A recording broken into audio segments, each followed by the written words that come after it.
नमस्कार. आज आपण बघणार आहोत खोबरावडी. त्यासाठी इथे मी एक कढई गॅसवर ठेवलेली आहे. त्यात आपल्याला 1 चमचा तूप घ्यायचं आहे.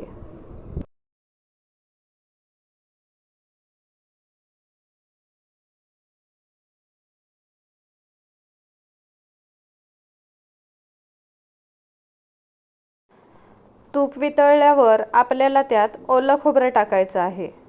खोबरावडीसाठी इथे मी 2 वाटी खवलेलं ओलं खोबरं घेतलेलं आहे. 3 ते 4 मिनिटांसाठी खोबरं मंद आचेवर परतत राहायचं आहे.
तीन ते 4 मिनिटांनंतर आपल्याला यात साखर टाकायची आहे. इथे मी 2 वाटी ओल्या खोबऱ्यासाठी त्याच वाटीने 1.5 वाटी साखर घेतलेली आहे. तुम्ही साखरेचं प्रमाण तुमच्या आवडीनुसार कमी जास्त करू शकता. आता आपल्याला हे मंद आचेवर परतत राहायचं आहे.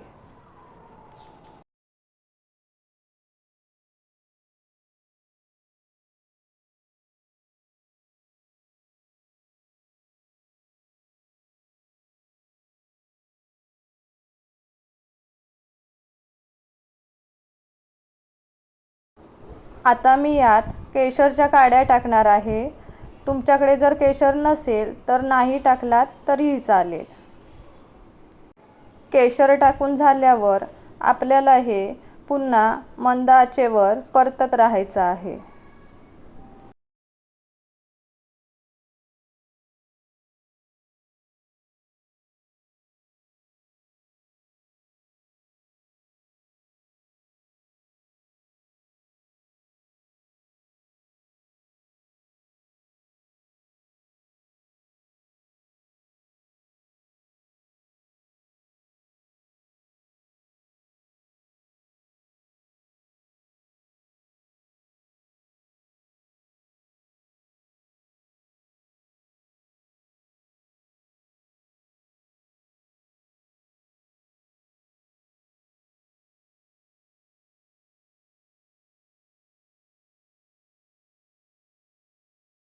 आपल्याला यात आता त्याच वाटीने अर्धी वाटी दूध टाकायचं आहे आणि दूध पूर्ण आटेपर्यंत मिश्रण मंद आचेवर पळीने मध्ये मध्ये हलवत राहायचं आहे.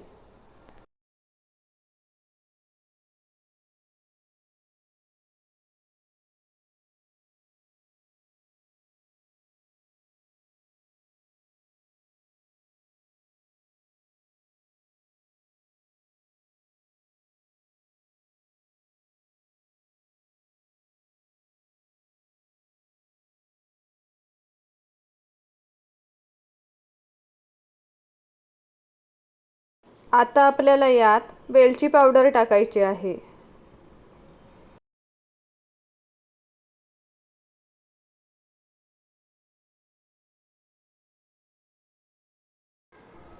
आता आपल्याला या मिश्रणाचा चांगला घट्टसर गोळा होईपर्यंत हे मिश्रण मंद आचेवर परतत राहायचं आहे.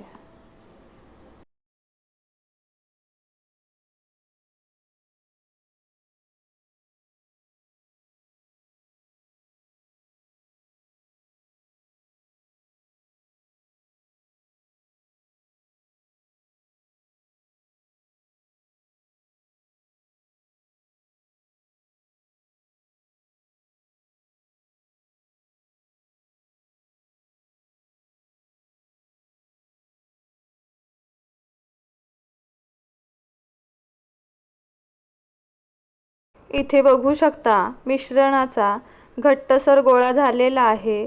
आता आपल्याला हे मिश्रण आणखी 1-2 मिनिटांसाठी परतत राहायचं आहे।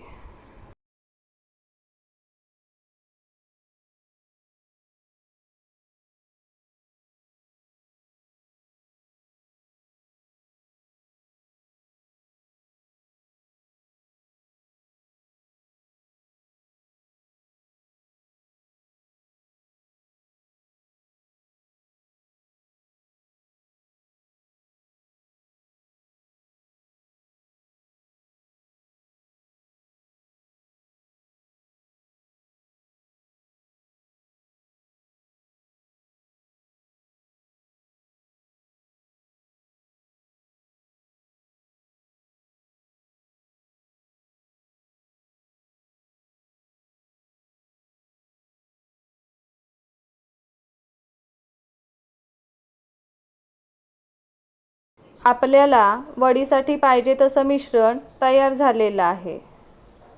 आता आपल्याला ते एका तूप लावलेल्या प्लेटमध्ये काढून घ्यायचं आहे। इथे मी एका प्लेटला आधीच तूप लावून घेतलेलं आहे आणि त्यात गुलाबाच्या पाकळ्या टाकून घेतलेल्या आहेत। आता आपल्याला त्यात आपण बनवलेलं मिश्रण टाकायचं आहे।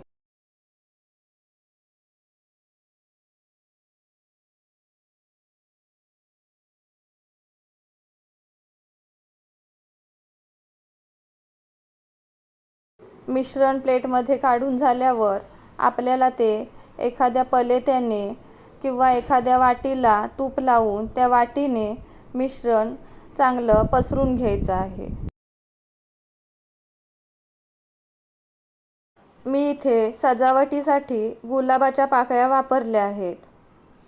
गुलाबाच्या पाकळ्या वापरणं पूर्णपणे ऑप्शनल आहे। आता आपल्याला हे गरम असतानाच याला काप देऊन घ्यायचे आहेत।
काप देऊन झाल्यावर आपल्याला हे थंड होण्यासाठी ठेवायचं आहे। खोबरा वड्या थंड झालेल्या आहेत। आता आपल्याला त्या काढून घ्यायच्या आहेत।